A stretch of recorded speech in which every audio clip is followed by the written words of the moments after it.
or alleged nuclear weapons ambitions, and the political structure of the Iranian state. We did not need to convince Arab leaders or the Turkish government that Iran was a potential threat. They know that.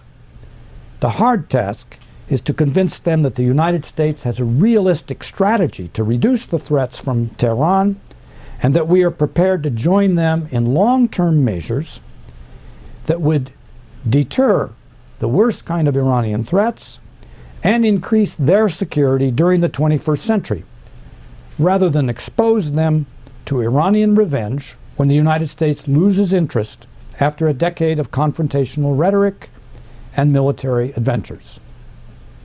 Turkey and most of the Arab states have diplomatic relations with Iran, and in some cases a substantial amount of trade.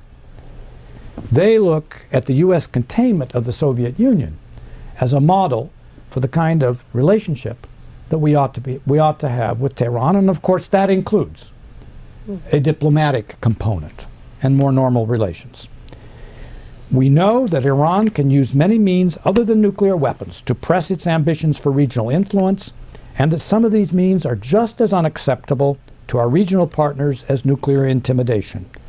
Washington should not imagine that a change in the Iranian regime or a change in Iran's nuclear ambitions would be the answer to the strategic problems and the potential opportunity of Iran's role in the region.